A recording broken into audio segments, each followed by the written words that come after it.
Hello guys, I would like to say something for the student teachers, but this will be of help of anybody, whether being a parents, maybe the students themselves, maybe you as a brother in secondary school, and who is a sponsor of the students who are in secondary school. It may be of help to all of you, but I will direct to the student teachers who are by now at school for their school practice.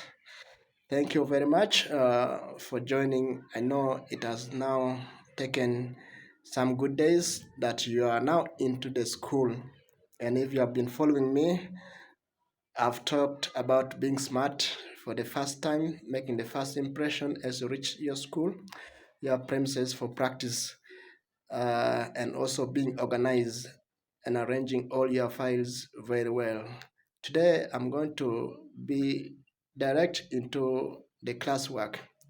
We know now with the new curriculum in Uganda, the new secondary school curriculum, we do say, or the national curriculum development do emphasize that you are not supposed to give notes to the students.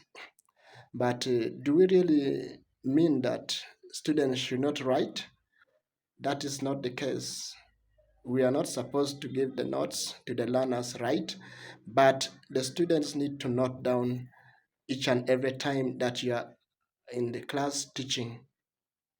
You know that we have the activities that learners are supposed to do when they're in class, and these activities must be noted down in the students' notebook. So this is how they will make up their notes, and whatever relevant thing or supplement that the teacher will do in class, the students are supposed to note down, and this will help them to go back and revise so that they keep in touch with the content that the teacher has taught in class. So it does not mean completely that you are not supposed to give notes, but we should not keep giving notes to take the whole time during your lesson. Students are busy writing for the all of the 40 minutes or the 80 minutes that you are in class teaching. Students are concentrating in writing down notes. That is not the case. We should group the students into groups, and so that they do activities according to what the teacher has given, because the teacher will always give these activities to achieve the learning outcomes that he has planned for in that lesson, and the subsequent learning outcomes will help the teacher to achieve the topic competency of that topic at the end when he has finished to teach all topics. Now, the activities that you as the teacher you give in class should help the students to dare. D E A A. It is an abbreviation, dare. So this stands for discovery, explanation, application, and analysis. So the students, as you give the activity should enable the students to discover, first of all, on their own in their groups. The students should be able to make some explanation, whether to the fellow students or in class. So they should be able to explain what they are doing. The students should be able to analyze that situation that they are handling in the class, and also now to apply. So this is will be your focus as the teacher as you facilitate the learner. And in this new curriculum, we are not looked at as merely teachers. In fact, we are now facilitators. We have to go in class and facilitate the learning, facilitate the learners so that they learn and we come up with the learning outcomes that we are supposed to achieve.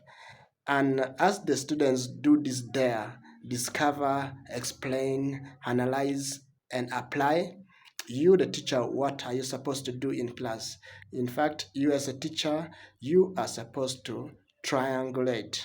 When I talk about triangulation, it deals with three major things that you as a teacher, you are supposed to do during your lesson delivery. You are supposed to do what we call COP, COP, COP. So you are supposed to converse. C stand for converse. Then O stand for observe. Then P is for the product. So as the students continue doing their activities, you are supposed to observe them as they do the activities.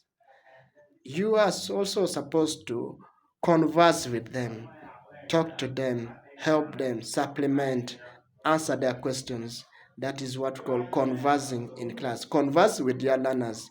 Then at the end is the product. The students should come with something as the product, the application of what they have learned. So that is it with the new curriculum. If you follow these guidelines very well, you are going to produce very good learners, not basing on just mere notes where students read and cram, but here they are supposed to understand and be able to achieve the learning outcomes and the topic competency of that very topic. Thank you very much for all the teachers and everyone who has watched this. If you have found it very important, give me a follow. Let us always interact on this platform. Thank you so much. Bye bye.